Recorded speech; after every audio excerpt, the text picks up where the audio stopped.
Estamos de vuelta en a las 8:45. Conversamos desde diferentes ángulos sobre este 20º aniversario de los acuerdos de paz.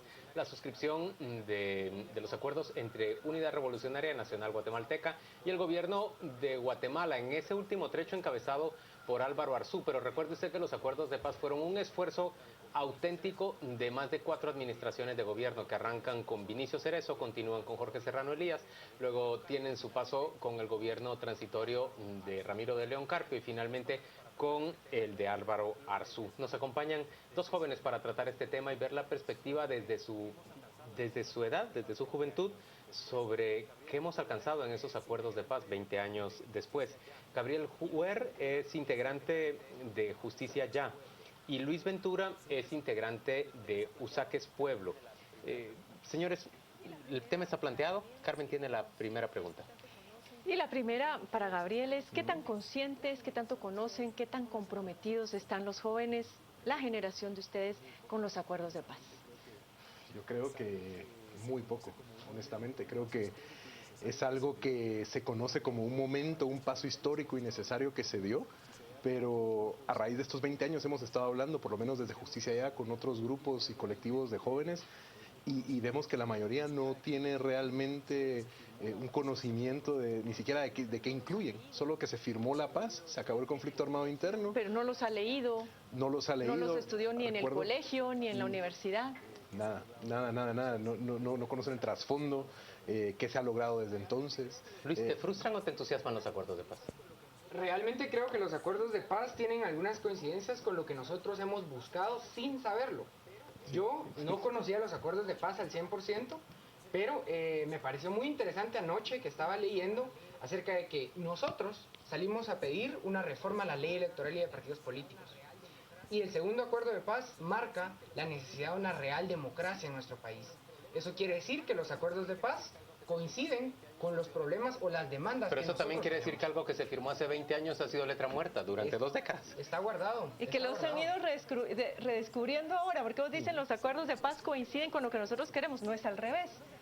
Sí, ¿verdad? Lo que nosotros queremos coincide con los acuerdos de paz. Es decir, aquí discursivamente es muy interesante lo que ustedes están diciendo, porque uno pensaría, después de las jornadas cívicas del 2015, que la vinculación entre acuerdos de paz y las demandas de los jóvenes ahora, pues justamente son las mismas, sin que ustedes las conocieran, y ahí han ido descubriendo ustedes la historia.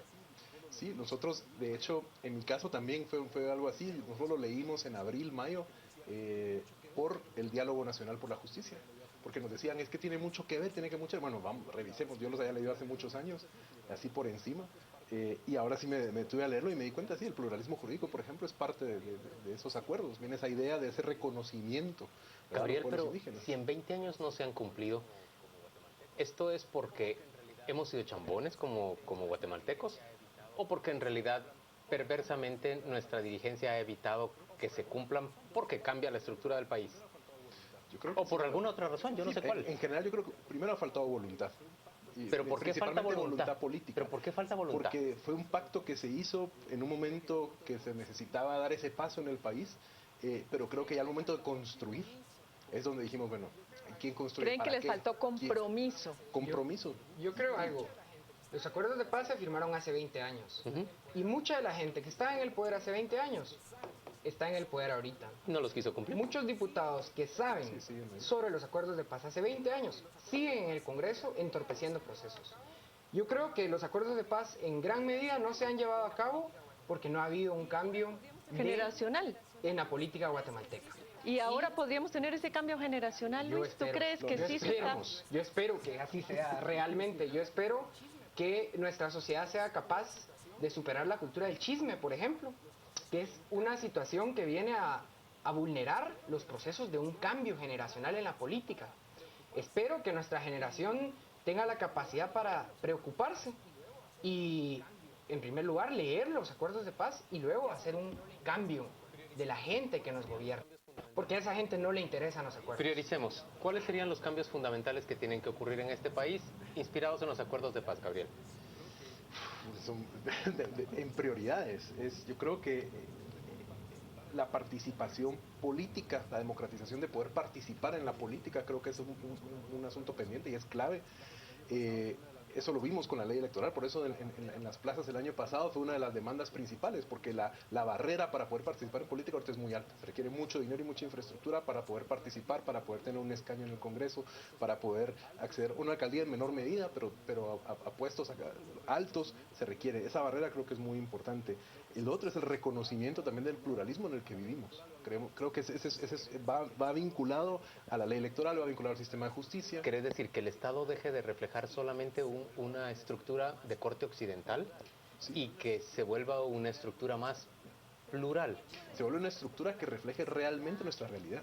¿Pero qué han hecho desde esa perspectiva? Justicia Ya y las organizaciones de jóvenes por Usaques Pueblo, por vincular la agenda de los jóvenes urbanos de clase media con la agenda de los jóvenes indígenas de las áreas rurales. ¿Hay alguna iniciativa en este sentido? Yo personalmente sé que los compañeros de Justicia Ya se han tomado el tiempo para visitar los fines de semana, fuera de su horario de labores, comunidades. De igual manera, nosotros, como Usaques Pueblo, dentro del grupo participa gente que su interés principal es visitemos tal lugar, vamos a conocer a los jóvenes de tal aldea, visitemos, y eso es un primer paso para aceptar que este país no pero solo es aún la no se capital. integran los liderazgos, los distintos tipos de liderazgo, aún no están integrados. Estamos en ese proceso. Nosotros tuvimos en Tecpan justo hace 2 semanas, hace 3 semanas creo yo, un encuentro con organizaciones juveniles de diferentes partes del país, de diferente índole, y justamente con la idea de poner en común qué ha pasado en 2015, 2016 y qué vendría en 2017, 2018. Y ese ejercicio fue muy enriquecedor porque justamente vemos que coincidimos en muchas cosas. Y ahí es donde llegamos al punto de decir, organicemos un equipo de trabajo que le dé seguimiento a todo lo que se habló hoy y hagamos una agenda de trabajo. Y esa agenda es la que empezamos a trabajar desde hace un par de semanas, ya buscando fortalecer esa red urbano-rural, se podría decir. Ya me dijeron sistema político, partidos políticos, y modelo electoral. Pero educación y salud, ¿qué tendría que cambiar en eso? Para empezar, se tiene que garantizar el acceso. Pero yo solo quiero decir algo aquí. La educación en este país, lamentablemente, nos ha cegado. Los guatemaltecos no saben ni siquiera por qué inició el conflicto armado interno. No conocen a profundidad qué es el conflicto armado interno. Yo recuerdo en mi libro de estudios sociales, era una página, la historia de este país de 36 años con más de 250,000 desaparecidos. Una página para hablar de esa historia reciente de nuestro país es una vergüenza. Eso empata con la necesidad de la educación, con la necesidad de dar de alguna manera una cuestión digna a las víctimas. Para empezar, tenemos que saber por qué hubo una guerra en Guatemala. ¿Qué fue a profundidad lo que ocurrió en esa guerra? En nuestra sociedad es muy simple llamar a cualquiera comunista, guerrillero, simplemente por tener ideas diferentes a los demás. Pero no hemos conocido a profundidad qué fue el conflicto armado interno, quiénes participaron, quiénes se beneficiaron, quiénes sufrieron el conflicto armado. No lo conocemos, no queremos voltear a ver eso. Yo creo que eso es fundamental para que haya un cambio en este país. Vamos a hacer una pausa comercial, volvemos dentro de muy poco. Hablamos con 2 jóvenes representantes de Justicia Ya y Usaques Pueblo sobre su perspectiva de los acuerdos de paz 20 años después de haberla firmado.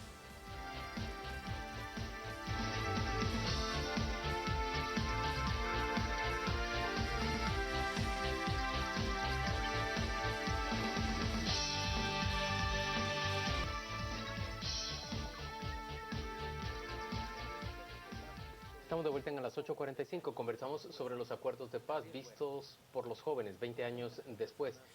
Gabriel Guer, ¿por qué hay tantas personas mayores que ya eran adultos cuando se suscribieron los acuerdos de paz que ven en estos como una gran estafa o como algo que realmente no se tradujo en cambios para su vida?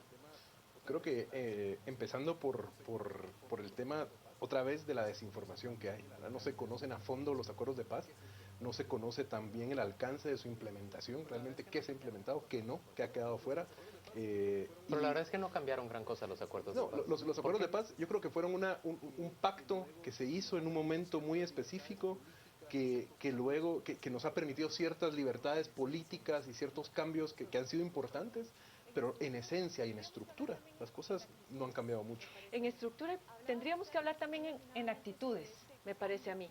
Hablaban ustedes muy atinadamente sobre este cambio generacional para que las cosas cambien a la vez en este país. Pero a veces muchas de esas actitudes se van heredando de padres a hijos. Y una muy particular es el racismo, por ejemplo. El racismo de los abuelos ha heredado a los padres, de los padres a los hijos. ¿Cómo rompemos con esto? Hay también grandes empresarios exitosos que están siguiendo sus modelos empresariales todavía pensando como que si estuvieran en los años 50, 60 y mandan a sus hijos a las mejores universidades de Estados Unidos, pero regresan justamente con el mismo tipo de comportamiento. ¿Cómo romper con ese ciclo, Luis? Realmente es una pregunta difícil, pero creo que la base de todo es que nos reconozcamos como humanos. Todo empieza, creo yo, en las edades tempranas. Los colegios, escuelas e instituciones educativas tienen que jugar su papel. La iglesia en este país tiene que jugar su papel. ¿Y cuál es el papel de la iglesia, pues? En teoría, el papel de la iglesia debería de ser tener ciudadanos más apegados a las normas religiosas de Dios, por ejemplo. Y si hablamos bajo esos términos, el principio es que todos somos iguales ante los ojos de Dios. Y no matarás. Para empezar. Sin embargo, nuestra sociedad no está dispuesta a perder privilegios que tenemos los de las clases que ejercemos el racismo sobre otras personas. Cuando nuestra sociedad esté dispuesta a perder esos privilegios y aceptarnos todos como iguales, creo que este país va a tener un verdadero avance. Todo empieza desde la casa. Yo creo también ahí va con buscar esos encuentros como el del 2015, encontrarnos voluntariamente, dejarnos interpelar por las realidades de otros. Es que eso falta mucho, vivimos muy aislados, vivimos en burbujitas. Entonces, cuando se rompe esa burbuja y de repente nos vemos cara a cara con alguien más, tenemos dos opciones, o ignorarlo, tratar de invisibilizarlo, o realmente dejarnos interpelar por eso. Y esa es una fuente de empatía. Gabriel, eso es mucho de lo que falta. decís, vivimos aislados. Yo te pregunto si es válido cambiar el adjetivo. ¿Vivimos segregados o no? Sí. Indígenas y no indígenas, realmente nos relacionamos muy poco, como no sea en unas condiciones de subalternidad y de jefatura. Así es parte de ese, también en cierta forma, ese racismo estructural, que ya ni lo vemos ni lo sentimos, ¿verdad? Y cuando alguien viene de fuera, le choca mucho eso, ¿verdad? Ver ¿Y eso cómo se rompe? Yo creo que es eso, viéndonos, hablándonos, participando juntos, experimentando, y por eso hay iniciativas. O sea, a partir de la buena voluntad del ciudadano, o el Estado tiene un papel que jugar en esto. Ambas, tiene que venir de ambas vías. El cambio del sistema, el cambio de las estructuras. Tiene que haber un cambio de estructuras. Esa es mi siguiente pregunta. ¿Consideran ustedes, ante el peligro de que no conocemos nuestra historia, no se han leído los acuerdos de paz, y aquel que no conoce la historia se dice está condenado a repetirla, que hoy en día nuestra democracia, sus instituciones, nuestra cultura democrática, por sí sola, puede favorecer el cambio? Porque ya he escuchado a las opiniones de algunas personas que cuando el Congreso no está dando los resultados que la ciudadanía demanda, dice aquí lo que tenemos que hacer es tomar por asalto el Congreso y generar una nueva revolución. ¿Será que nuestra democracia da para generar esos cambios? ¿O será que por el hecho mismo de no conocer la historia podríamos volver a repetirla, Luis? Justamente la opinión de un compañero me pareció muy interesante porque él me escribía en un chat, nuestra generación tiene que tomar la decisión si caer en un conflicto o caminar. Nosotros somos una generación posguerra y está en nuestras manos. ¿Qué edad tenés, Luis? 22. Está en nuestras manos decidir si vamos a caer en un conflicto o le vamos a dar solución a los problemas que generaron un conflicto. Yo creo que el Estado tiene un papel muy importante. El señor presidente Jimmy Morales tendría que recitar los acuerdos de paz de pi a pa. Él se supone que representa a los guatemaltecos. Pero recitarlos creo que sí podría. Yo creo que no. Yo creo que no. ¿Te gusta recitar eso? Yo creo que no. Pero lo que nosotros necesitamos es que el día de hoy googleemos cuántos acuerdos de paz existen en Guatemala, cuáles son los acuerdos de paz, y que nosotros nos encarguemos de que por lo menos más personas los conozcan. Porque si aquí hay una revolución, corremos el riesgo que nuestro pueblo no defienda su revolución. Yo te menciono un acuerdo de paz incumplido desde el inicio. El propio gobierno suscriptor de esos acuerdos se negó a dar por bueno, a aceptar como válido el informe de la Comisión de Esclarecimiento Histórico y convertirlo en texto obligatorio de los estudios de secundaria en nuestro país, de los estudios básicos, como dictaban los acuerdos exactamente, depurar el ejército en su momento y desarrollar una política de resarcimiento de tal envergadura que no dejara duda de que el Estado verdaderamente lamentaba los espantosos hechos que ocurrieron para vencer a la insurgencia en la guerra. Hablar de eso ahorita es prácticamente pues exponerse a ser considerado pro-guerrillero o comunista o buscador del conflicto. Eso pudo haberse resuelto 20 años atrás, 18 años atrás, pero no se quiso hacer. ¿Por qué, Gabriel? No se quiso hacer, yo creo que todavía no se quiere hacer. Y eso es lo más preocupante, que 20 años después seguimos hablando de los mismos temas, se están haciendo los mismos señalamientos del mismo tipo, con la misma intensidad, y eso, o sea, el derecho a la verdad es tan importante y es tan esencial en cualquier reconciliación. Y creo que ni siquiera eso nos hemos permitido, ¿verdad? El negar o el tratar de, o el negar la difusión de ese informe, para mí es parte del problema. Y yo coincido mucho en lo que decía Luis, ¿verdad? Es justamente porque los mismos que estaban en el poder, que en ese entonces, siguen en gran medida en el poder ahora. Tenemos una ventana, creo yo, con redes sociales, con la democratización de la información, que han surgido otros medios, etcétera. Entonces yo creo que ahí hay ventanas que son las que se tienen que ir aprovechando para ir buscando, abriendo luz en esos espacios, ¿verdad? Y tomándolos como ciudadanía también creo que es muy importante, porque solo así podemos ir construyendo eso.